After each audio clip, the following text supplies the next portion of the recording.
ciidamadan Yubela keenay Somaliland keentay waxaanu aragnaa ciidamada colaada oo colaad wada wadan nabada iyo dad nabada baanu ahayn marka Somaliland waxaan isiri waxay ka shaqeysaa fidnada iyo qurunka bay ka shaqeysaa wadan nabada oo dadku wada walaalayihiin oo dadku ishaystaan bay keentaa ciidano oo ku soogta halkay keen lahayd horamarin dhaqaale wax lacag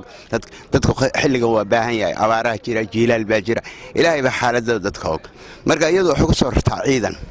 marka musabixi waan leeyahay war ciidanka maalin kasta ku soo wareysay askari baa tahay miyaadan ilbaxayn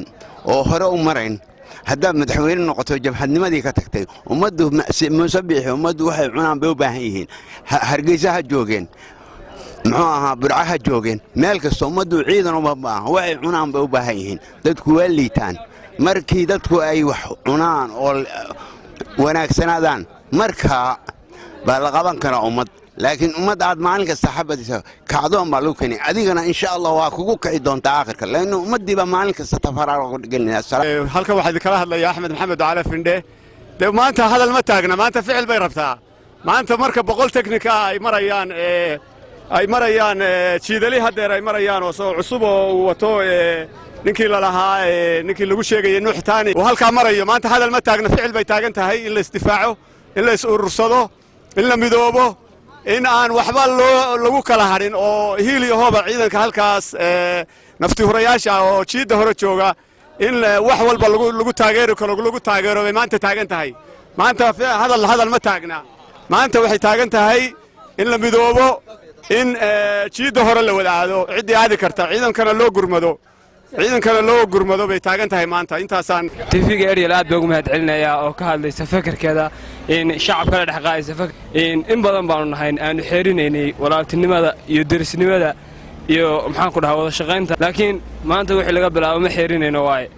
waxa ayna mudan yihiin baanu siinayna ciidamada la keenay magaalada Yube Somaliland iyo ciidanka Puntland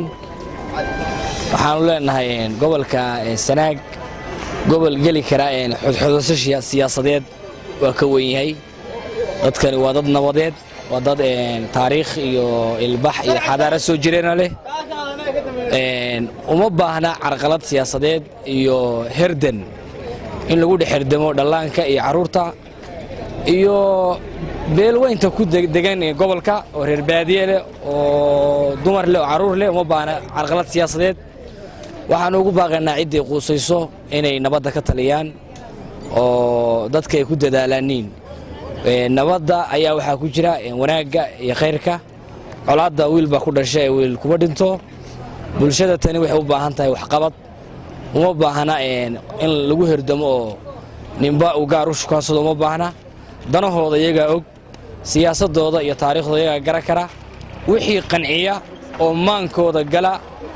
oo garasho leh oo gudasho leh ayay qaadan karaan bismillaahir rahmaanir rahiim ciidamadan yimi magaalada Yube waa dhul ka tirsan gobolka Sanaag gaar ahaan ka soo xiga magaalada Cergaabo xagga bariga marka wixii xaggan ka soo xiga ama Yube agagaarkeeda ama inta tan mudaqadan ilaa laga gaarayo xaggan bariga oo dhan waxa xukuma waxa weeye Puntland waxaan u lahaa ciidamadan halka yimi inay furnahooda dib ugu laabtaan dhulku nabad buu ahaa oo nabadiisa dhulku ku soo jiro wax xasaasbaan kamida dhalinyarada magaalada Badhan anu ma arko inaan gobolka qalalaas la geliyo dani musabixi waxaan leeyahay gobolka qalalaas ka daaya hadii kale anaga difaacanayna labadooda meesha ka saarayna wadanka looga baahna waxa weeye hadii ay xaaladda dalka si dhaafdo waxaan abuuranaa jabhad wadaniga oo dalka u dhaqaaqda oo difaacada maleeshiyaadka isku haysata ninka hadlaya iska hadlo wadanku waa Somaliland waxaanu leenahay anagu wadanku waa Somaliland kuwa soo socdana waa soo dhaweynaynaa ugu baaqaya maamulka Somaliland fariisimada ay soo gaareen oo Yube in ay dib uga noqdaan sababta waxa weeye dadka nabadgelyada ku filan colaadda kuma filan hadii ay sida yeeli waayaan dadka dhulkan ku dhaqani way tashadeen waxayna ku tashadeen in ay dalkooda iyo dadnimadooda iyo qarannimadooda intaba ay difaacaan iyadoo ciidamadeeda ku soo dhoobaysa jiida bari ee gobolka degmada Yube haddana uu Nuux Taani uu joogo ku sugan yahay dexdana ilaa meesha la yiraahdo oo 10 kiiloomitir Yube u jirta waxaanu leenahay haddii 3 sano dambe dagaalkaasi soconayo nuux taani iyo muuse biixi iyo inta dacogada ka soo qaadatay waxaan u arkaa ciidamada Yube la soo dhoobay ciidamo khalad loo soo dhoobay waana iskaga baxaa si degdega anagu shacabka iyo dhalinyarada ku dhaqan magaalada Baran ma dooneyno qalaase iyo fidmo laga kiciyo gobolka waxaan leenahay muuse uuna baaqeena inuu kala baxo ciidamadiisa uu soo tumay halkan TV-ga Ariel aad boogu mahad celinaya oo ka hadlaysa fakarkeeda in shacabka la dhaxqaaysa fakar isku soo xooriyo ciidamada kulaalaya jiida Yube ayaa daba socda taliya caare oo ka soo goostay Somaliland waa siday sheegeen saraakiisha ciidamadaasi waxaase shaki weyn ka muujiyay ciidamada guud ahaanba shacabka ku dhaqan gobolka Sanaag Saciid Isxal Finde Ariel TV degmada Baran